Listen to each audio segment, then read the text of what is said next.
Myself, Dr. Shanti, Head, Department of Social Work. Today the topic is on concept of mental health.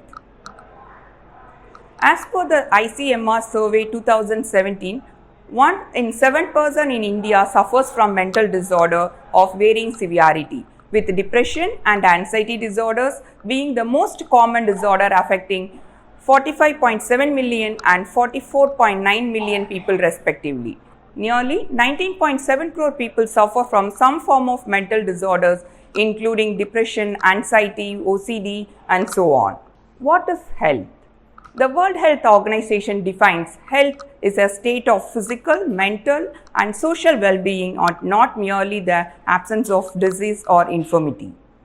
It means that any person who is physically fit and mentally sound is considered to be healthy. The WHO defines mental health as a state of well-being in which the individual realizes his own potential or ability and cope with normal stresses of life, can work productively and fruitfully, and is able to make a contribution to his or her community. It is a state of mental well-being that enables people to cope with the stresses of life and realizes their ability. The qualities of normal mental health. So, reality orientation, aware of their surroundings regarding person, place and time.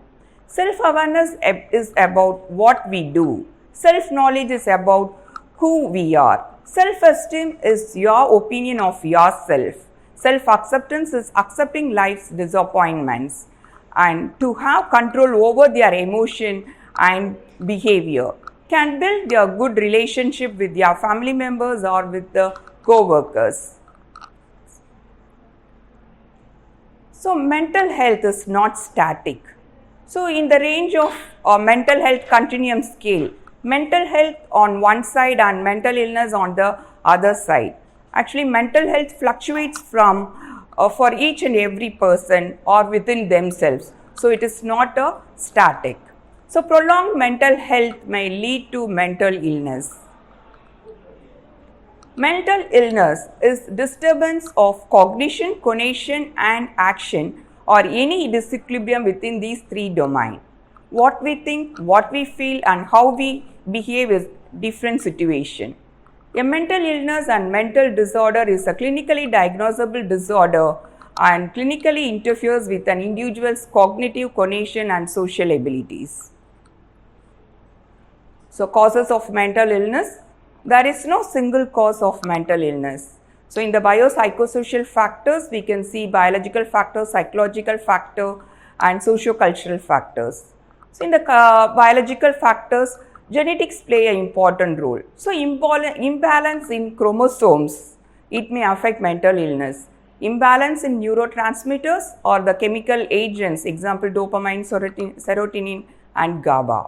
So, prenatal and postnatal infection, damage, brain damage, injuries also affects the mental illness. Psychological factors, that is within the individual and his family. So, deprivation in home, mother-infant relationship, sibling rivalry, conflict in the family also contribute to the mental illness. Psychosocial factors like a war, disaster, discrimination, family or marital conflict, poverty or economic state, unemployment, losing of the loved ones can affect the mental illness. Common signs of mental health problems. So, excessive worrying or fear, sad, irritability and anger. Problem in attention and concentration.